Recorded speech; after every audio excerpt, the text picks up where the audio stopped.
Welcome back, everybody. Police around the world are looking out for terror threats ahead of New Year's Eve. They've already foiled at least one alleged plot in Belgium. Jim Shudo has the details. With New Year's fast approaching, authorities across the world on alert for terror, from Belgium to Bangladesh to New York City. People should feel safe this New Year's Eve because we're there. You're going to have one of the most well-policed, best-protected events at one of the safest venues in the entire world. Police in Belgium arrested 2 men Tuesday in connection with a plot they say to attack historic sites in the Belgian capital on or around New Year's Eve. A senior Belgian security official tells CNN the target was Brussels' Central Square, the Grand Palace. The plot inspired, though not directed, by ISIS. Police conducted several terror raids Sunday and Monday, seizing military uniforms and ISIS propaganda. The Belgian government raising the threat level to 3 out of a possible 4, meaning an attack is likely.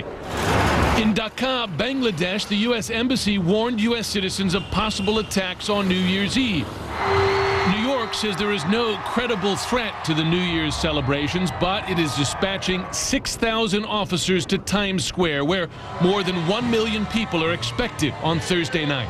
The Secretary of Homeland Security encouraging New York Police Academy graduates to be vigilant on their new beats. In the face of this current threat to your country, to our country, I encourage you to build bridges to the communities in this city that the Islamic State is attempting to target for recruitment. Underscoring the homegrown dangers, a British couple were both convicted today of preparing for acts of terrorism after investigators seized stockpiles of chemicals and bomb-making materials at one of their homes. And this video showing them testing an explosive device. It is clear that a radical and violent Islamic extremist ideology was a motivator for these offences. On the battlefield in Syria, the coalition announced that airstrikes killed ISIS leader Sharaf al-Mudan, who officials say had direct links to the mastermind of the Paris attacks and was actively plotting more terror. Jim Shudo, CNN, Washington. Steve Moore is a retired special agent with the FBI, dealt with terrorism throughout his 25-year-long career. Steve is also a contributor now to CNN. Okay, so we're heading up to New Year's Eve. We've got a lot of people heading out for the evening. Does it matter in terms of the security challenge if we're looking at New York, Paris, London, Rome, Sydney, anywhere in the world? No. Each one is going to be a potential target for ISIS. They like lots of people in one area. Okay, so if you're a security officer, if you're planning this, if you're the FBI, if you're looking into how to keep this safe, what are you looking at?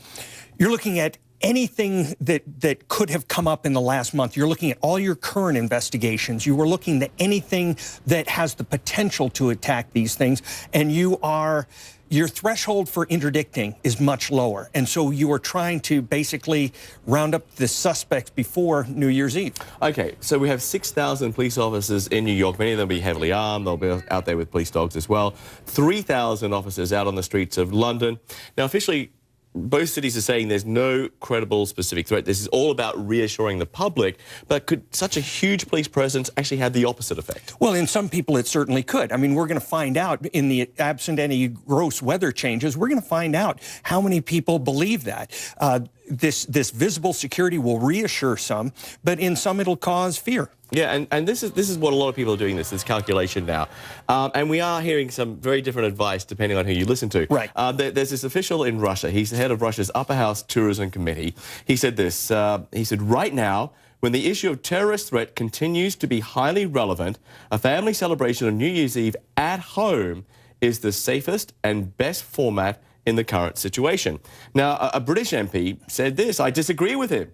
We should never allow the threat of terrorism to frighten us into changing our normal lives.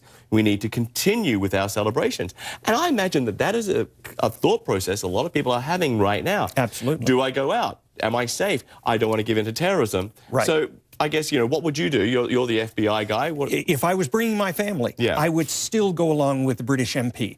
I think what the Russian parliament member is saying is he doesn't have much confidence in his security. The Brits are saying they do. New York says they do. New York says Times Square is going to be one of the safest places in the world on New Year's Eve. Not sure I agree with that, but it's certainly not going to be the most dangerous. Have you ever seen a security turnout like this before? Never. Never. And I've worked New Year's celebrations for years. I have never seen something this elaborate, this robust. This is very good. Okay, well, obviously we'll be praying for a celebration on New Year's Eve and nothing more than that. Steve, thank you for being with us. Appreciate it. Hi, everybody. My name is Mike. This is my YouTube page. Thanks for tuning in. Okay, so I just want to say real quick, I wanted to talk about the real terrorist threat level, because these people just profiteer off your fear. It's like it feeds them. It's like they feed on it, you know. And I guess by profiteering off of it, they are actually feeding. They are actually feeding themselves off of your fear. And the truth is that the real terrorist threat level is nothing. There is no terrorist threat level, okay? If there was terrorist wannabes all over, you know, around, and mass murder wannabes around every corner, okay, that want to hurt you and your children around every corner, on every block, like these people want you to believe, okay? If that was an actual reality, we have to go into crazy hyper protection, give up your rights, and you know what they're doing. They're doing this like, it's so important, we have to protect you. You have to let us surveil everyone. You have to give up your constitutional rights to be safe.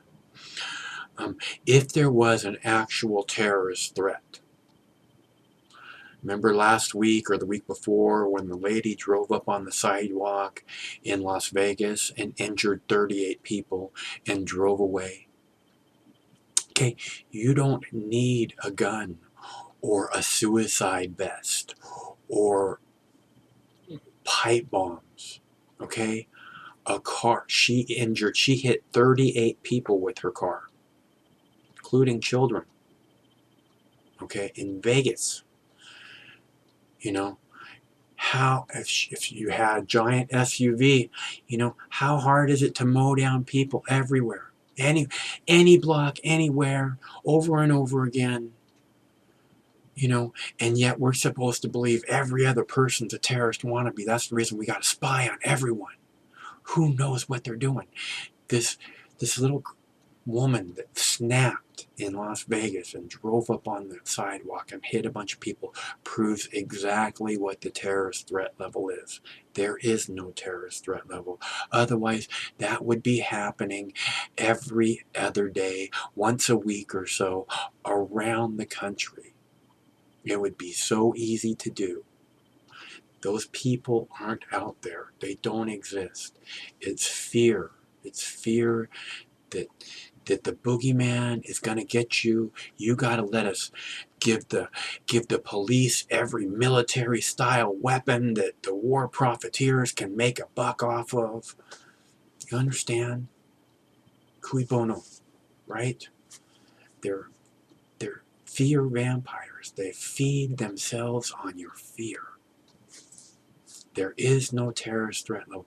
And I just keep wondering what it does to little kids, you know. Barack Obama's like, why? We have to figure out why our children are turning to hate.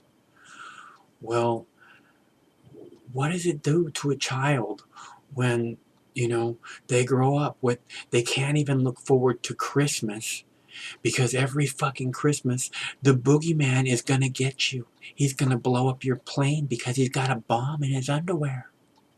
Such bullshit. Such complete bullshit. And they just throw it out there, feed on it, and it's just sick and disgusting. And the mainstream media needs to be held accountable just as much as politicians like Peter King and all these other people that are selling you down the river so that they can make a shiny penny. And that's the only reason. It certainly isn't to keep you safe, because they don't do that. Ask the people of Boston, right? Ask the people of San Bernardino. You ain't keeping nobody safe. Ask the people of Las Vegas. The woman fucking drove off after hitting 38 people. Who are you keeping safe? There is no terrorist threat. Tell your children there is no terrorist threat. They don't have to be afraid of the boogeyman. The boogeyman is not real. The boogeyman is invented Pentagon fantasy so that they can profiteer off you and your children for generations to come. That's the facts, Jack. Right? So, stay cool. Wednesday's war is going to end. Till that day. I'm the leading state sponsor of terrorism.